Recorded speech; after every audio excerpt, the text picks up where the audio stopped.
we've got even more cards that have been revealed since we last discussed Lorcana's upcoming set, Rise of the Floodborn. We were able to see some Pinocchio cards, so... Monstro, that's what I'm aiming for this time now. That's what I got to say now. Let's say, do we got any Monstro cards? I really want that Monstro card, alright? The Ruby Monstro card, I can already see the picture in my head. Let's find out, though. Welcome, Rebels. Today we're going to have another laid-back video for you here. We're going to be discussing all the new cards that have been revealed since we last talked about them for Ruby, Sapphire, and Steel. So we're just going to jump right into it. Our first card here is Overbearing Matriarch Lady Tremaine. Is that how you pronounce it? Yeah, it is. It's Tremaine. Okay. I was like, is it Tremaine? I don't know if there's some weird pronunciation on that. But cost 2, uninkable. She is a Storyborn villain, strength 2, willpower 2, and her ability is when you play this character, each opponent with more lore than you loses 1 lore, and she gives you 1 lore.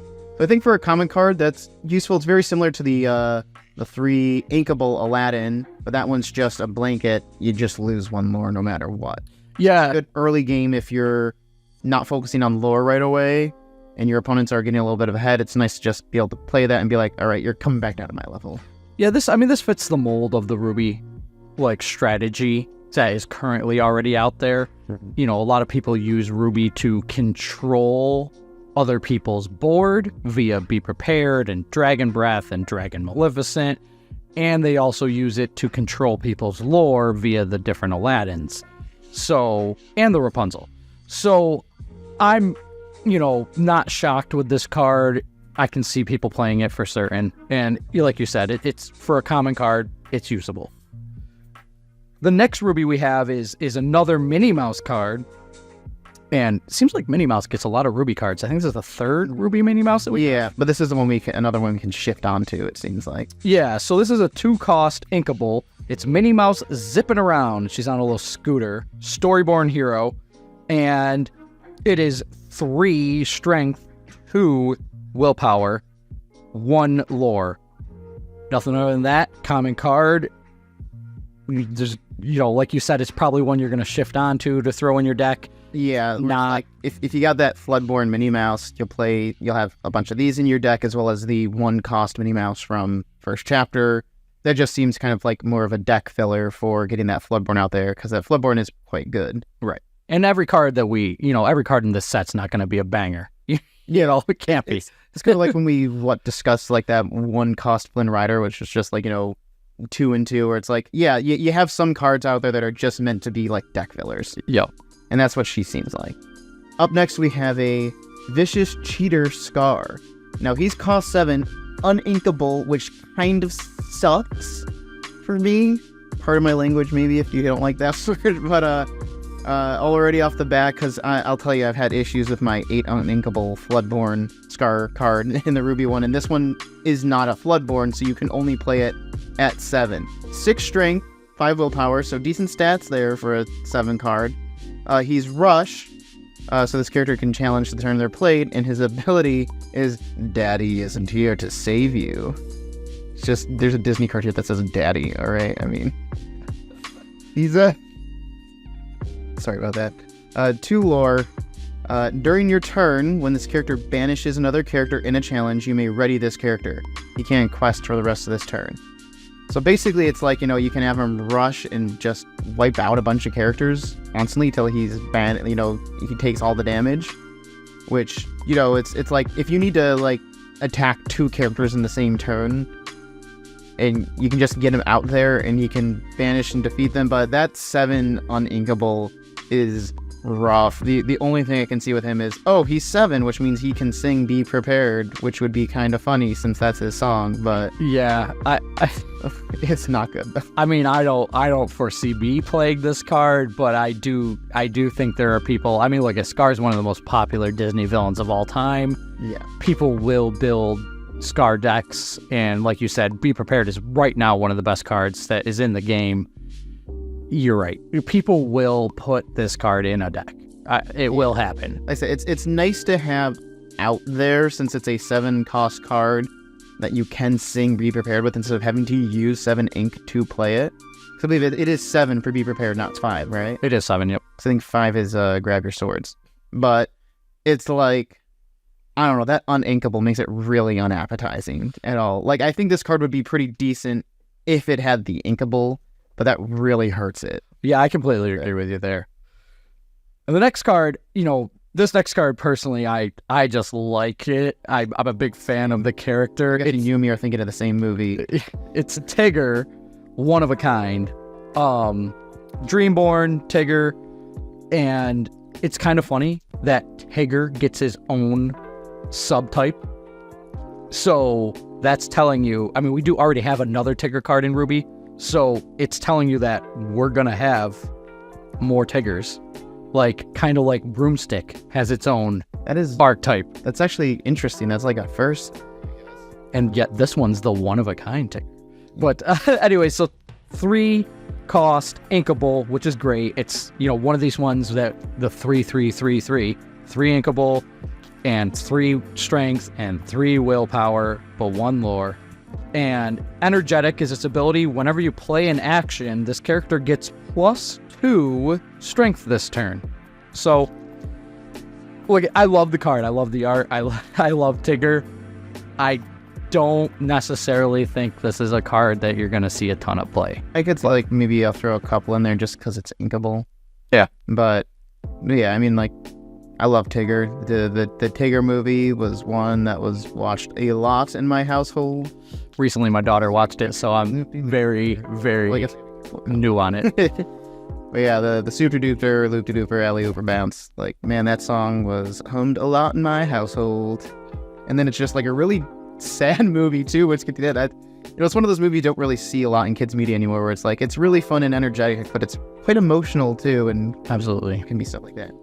Personally, I think it's just exciting to me that Tigger is an archetype. That's interesting. That's our first time seeing that.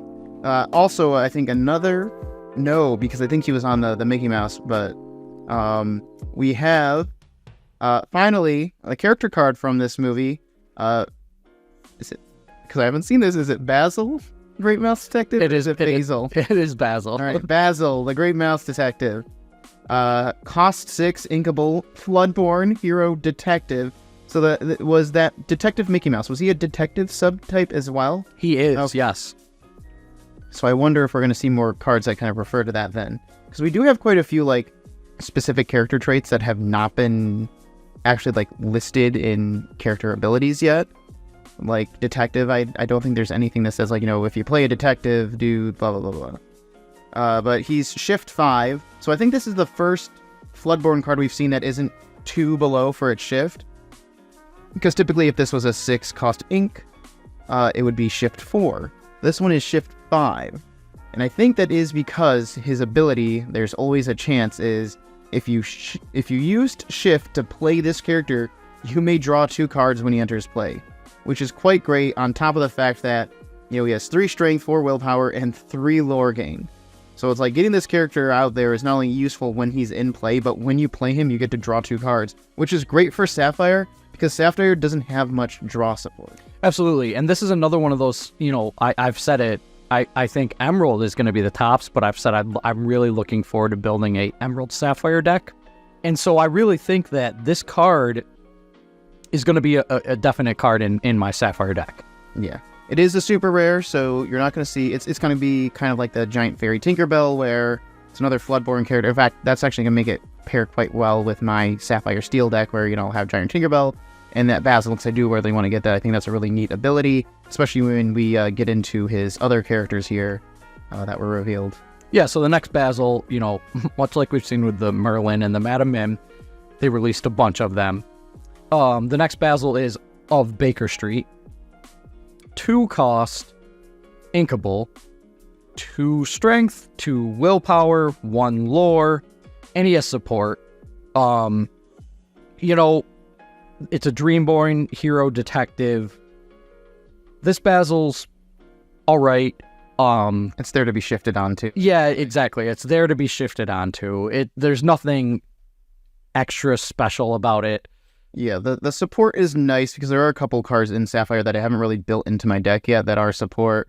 Like I think one of the one like isn't Phil. Yep. He's great because he gives you 3, which is nice, and I want to build a little bit more support into my deck like that. So it's nice there. You can get it for the shift, but also when he quests, you can give a different character 2 more strength. So a little bit usefulness there. The next one we have here is Perceptive Investigator Basil, which is cost 4 inkable. He's Storyborn Hero Detective. So for the 3 Basil cards we got Storyborn, Dreamborn, and Floodborn, which I think is quite cool. And it's 3 strength, 4 willpower, no ability, but gives you 2 lore. So I think this is a nice trio of Basil cards. You have that low cost 2/1 that gives you support, but it's, you know, it's just a really easy low cost there. Very similar actually to Aurora, I guess. You have this, except opposite with the lore count that you get. This one, and then you have the 4 cost Basil, which doesn't give you any abilities, but he gives you 2 lore. And then you have your Floodborn Basil, which gives you the 3 lore, and when you shift him on, which is what you're definitely gonna be how you want to play him, you get 2 cards that you can draw.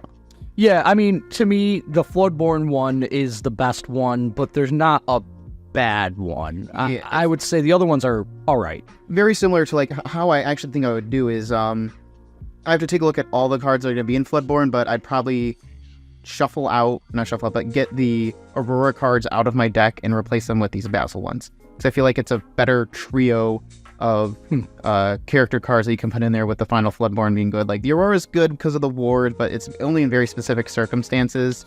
I feel like that draw support plus having 3 lore on him, whereas that Aurora is only 2 lore, just makes it slightly more useful in my opinion. I don't know. I really like my Aurora cards, but we'll see. Yeah, I just, whenever I play it, I never get really a lot of use on that ward. Maybe it's just the people I play against, and since I don't go competitive, I feel like the only usefulness for it is if I play against a steel deck, where they're, you know, constantly targeting my other characters. Yeah, there's definitely, you know, the difference between, you know, for fun versus competitive, it's there. And so, you know, I would just say, I think that ward has more of a place in competitive than support has in competitive, in all honesty. That might be it. So the next Sapphire card we have is Prince Charming, Heir to the Throne. 4 cost, inkable, Dreamborn Hero Prince, 3 strength, 3 willpower, and 3 lore, no abilities. This one's one of those, just get it out there, quest with it, pick up lore. It's similar to like the Hans that is in Emerald, I believe, where I can't remember if he's cost 3 or cost 4. He might be cost 4, but I think it's a very similar thing where he's inkable, he has no abilities, but he gives you 3 lore. Yeah, it's all about lore pickup with these cards. And I was confused at first because like, okay, is this like the prince that you can shift onto, or I don't think that was a shifting prince actually anyway, but no, that was the prince from Snow White. This is Prince Charming from Cinderella. So I get your princess straight. There's too many princes. The next one we have here is 4 Dozen Eggs, which is another one where they had to change the name of the song because it would just be called like Gaston, which would be confusing with the name of the character. I've noticed they've been doing that because it also might lead to some confusion where it's like your card, you know, like for instance that LeFou card that says, like, you know, if you have like a Gaston in play, some people might get confused because it's like, oh, it says Gaston in the name of the thing. Right, yeah. So they did the same thing with Cruella de Vil, I noticed. Which is fine though, because I love this song. It's a great line from the song. It's 4 cost, inkable, which is nice because not many songs are inkable. And this one is your characters gain resist +2 until the start of your next turn. So damage dealt to them is reduced by 2. So that's I think a pretty good song to mix in because a lot of the resist stuff is just in steel. And since I run Sapphire Steel, this seems like it fits right in with what I'd be aiming for, where it's like, okay, I can see that, you know, I have a bunch of characters out. You're going to want to start dealing damage to them in order to kind of clear out my board. Let me play this, and it's going to be all that much harder to take out my characters. Yeah, I mean, that card definitely... if you already have a character that has resist on it too, and then you play that, like... Does it... I don't know if it would stack. Yeah, it will stack, because it says it adds it to it. So It just says that you gain resist +2. right, yeah. So you're gonna gain resist +2 on top of your resist +1. Well, that's the way I read it currently. Okay, So, so I'm thinking because a lot of stuff doesn't usually. well, lore stacks in this game, so I would imagine it's stacking. But Well, because usually, like, it will say, like, you gain +1 lore instead of just you get the character. Like, I think there's only one card in the game right now that's just like this character's lore becomes 1 for something. There's a character that normally it's a card that we talked about previously actually, where it's like this character instead of having like characters with reckless gain lore, lore +1 instead. I don't know. We haven't really seen something like this, so we'll see. I think if it does stack, that'd be a little too broken, because if you have like that, some of those steel characters that are resist 2, plus this card resist 4, that's kind of stupid. it is just for one turn because it's a song. It's not like they gave it forever. I mean, like, you stick 4 of these in your deck. It's inkable. There's no reason not to. Yeah. So the next card we have is Fang Crossbow, 3 cost, inkable. It's an item. You have careful aim. You can exert it, and 2 strength. 2 strength is given to a chosen character this turn. You exert it and 2 ink, by the way. Or you can exert it and banish this item and banish a chosen dragon character. I really like this item, and I wish there was more like it in the game, because it has 2 effects. One where you just exert it and you get a basic ability, or you can choose to banish it and get something really strong.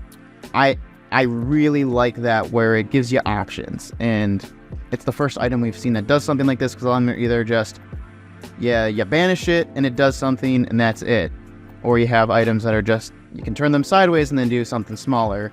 This one gives the option where it's like, alright, you can give yourself +2 strength each turn, or if somebody throws out that Dragon Maleficent or that new Madame Mim dragon. Or Sizu, because Sizu's going to be in this. We haven't seen it yet, but we know Sizu's going to be in this card, or in this set. That's going to be nice, I think. Is this from Sword in the Stone?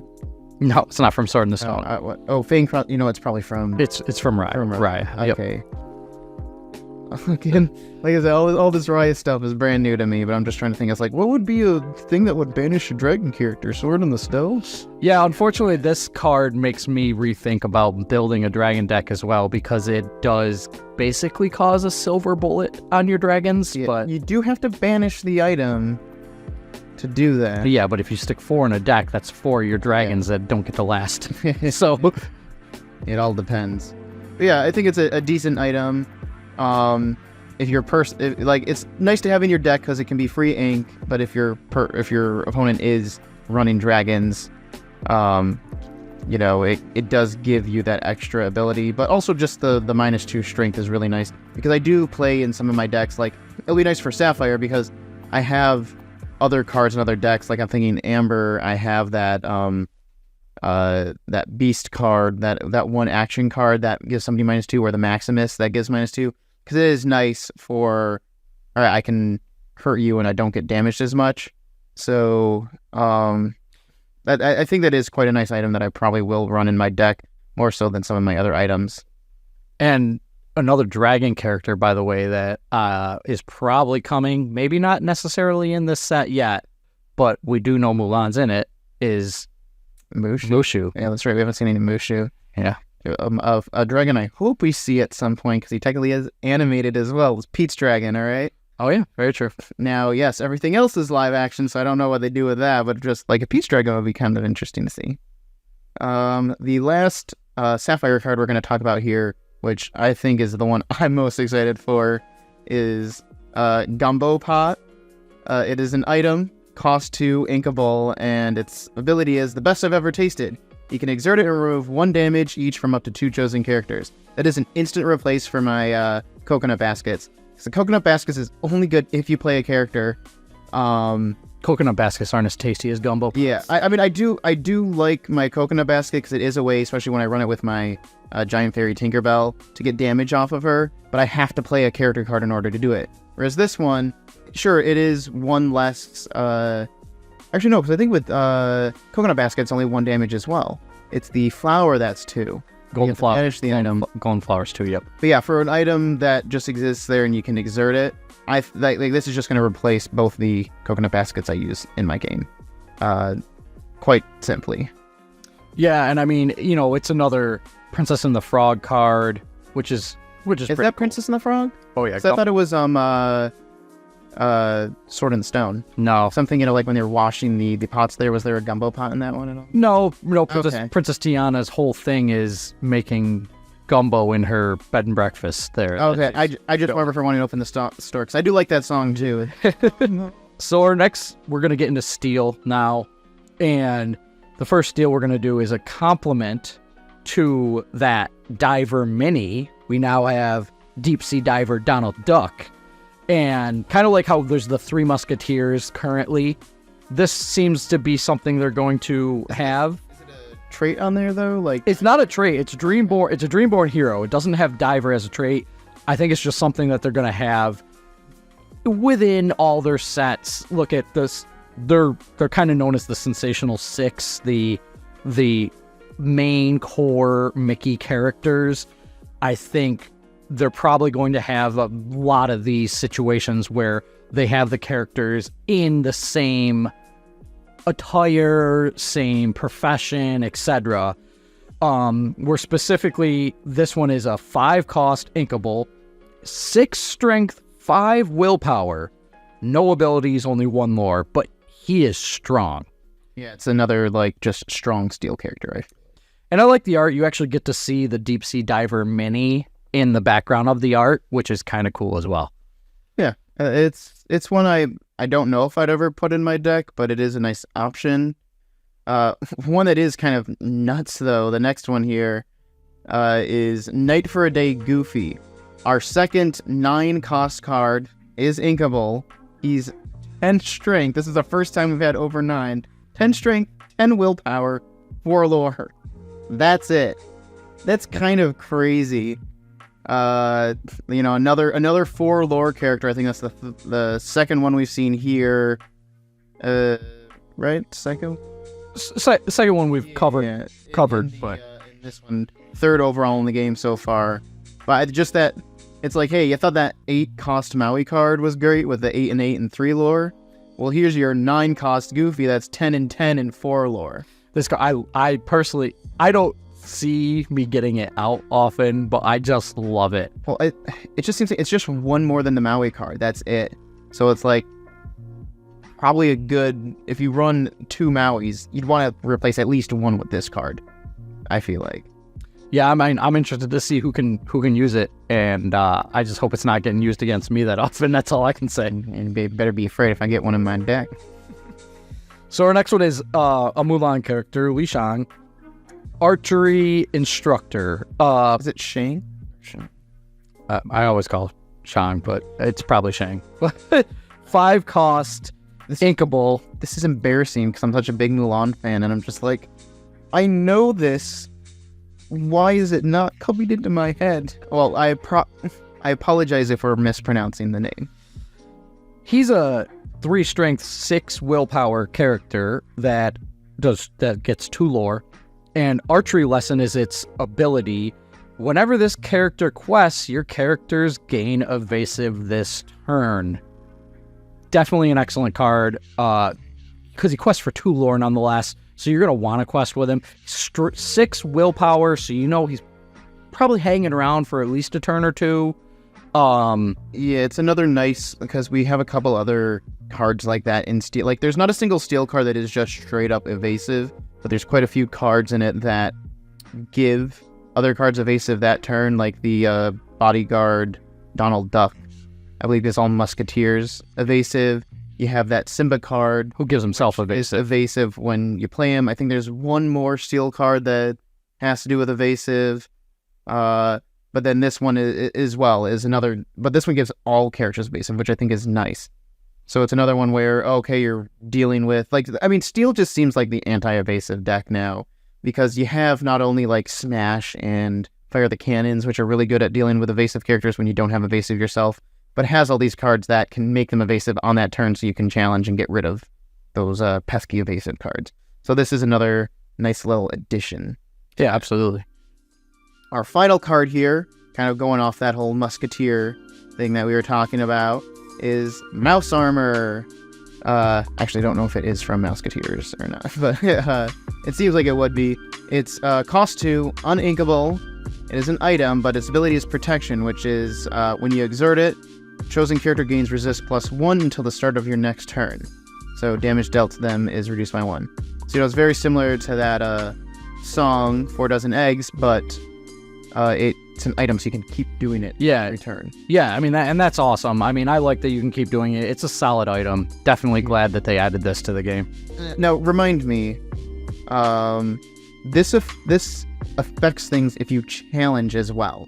So, like, let's say I have my Giant Fairy Tinkerbell out, and I challenge to banish somebody to get rid of that ability. If I turn this beforehand, do they take reduced damage from the back damage they would get from the challenge? I'd have to look at the exact wording again on... It says damage dealt to them is reduced by 1. So I feel like, then looking at that wordage here... The wordings would make it seem like, yes, even when you challenge. So this is just a great item to have, to just be like, okay, at the start of your turn, pop that for one of your characters that you want to challenge this turn. Even like, say you get this out turn 2 and you challenge with your Captain Hook, which is really good for challenging. It's like, you know, he can last a little bit longer to deal more damage stuff for Prince Eric. Absolutely. As well. I feel like this is a really nice item, especially since it's cost 2. It is uninkable, but kind of like we were talking about before, with the 2 uninkables or the 3 uninkables, those are nice because you can probably definitely get them out there rather quickly. And since this one doesn't get banished at all, unless you have playing against another steel deck, which I think is the only 2 cards in the game that can banish items, is that Beast card and the break action right now. So just another decent item card to have. So that's going to be it from us when it comes to the cards. We do have a little bit of other news to share here, though, to kind of tack out the end, since we talked about a little less cards than previously. Yeah, so, this really falls in my wheelhouse, especially because I'm the guy that really likes the meta-ness and the competitiveness and going and competing in various tournaments. So Disney Lorcana has they already announced guidelines of a rule set for competitive play, but they also have this little nugget where they have stated that they are officially starting competitive circuit in Q2 of 2024. So there'll be official fan events and official competitive circuit. Fan events are a way for Disney fans to come together and share their love of Disney Lorcana, even if they may not necessarily play the game. Competitive events will be the premier place for Disney Lorcana TCG players to prove themselves. You can also expect exclusives for each of these types of events, and they're going to share more details with us in January of 2024. There's going to be guidelines and policies that you'll have to pay attention to, just like with every TCG, but this is pretty exciting to me. Currently, the local game store that we both go to already kind of does this. They have like the fan one that North goes to, and then they have the competitive one that I go to. I want to throw in like a quick question, which you might answer here, but it's just the question. Is this like something that a local game store can run, or is this like more of a big thing where it's like I have to travel to Chicago and compete, like higher level type stuff? So this will be something that a local game store can run. The circuit itself, though, is going to be, I would imagine, the way it works for other TCGs, you'll have the local game store run their competitive, you'll get points, and the points go towards the circuit, towards going to, like, Worlds or something like that. That's generally the way they all work. We'll have to see the details come in January, but I'm excited about it. I'm definitely going to play competitive. I'm definitely going to go on to, like, various, tournaments and stuff that they have. And there's one other thing I wanted to announce here that they shared. They're changing their convention promos. Going forward, convention promos are no longer going to have the logo of the convention on them. They're still going to have a specific promo icon in the rarity spot. Yeah, like the ones they use at events right now. Correct, yeah, but it's not going to have the actual convention like logo on them. Yeah, I think that makes sense, because that way they can use a promo card for multiple conventions then. Because I would like, okay, we can start showing up to more conventions. We don't have to worry about getting a brand new promo made for each one. Absolutely. And I think that's what you'll see with them entering now their second year, technically, because it launched in 2023. They're entering their second year of actually having the game out. So you're probably going to see some more repeat promos rather than, you know, them having a new promo for every single convention that they ever go to. So that's all the new information that we have to discuss on Rise of the Floodborn and future tournament information. If you're looking for more videos on Lorcana, check out the playlist or video here.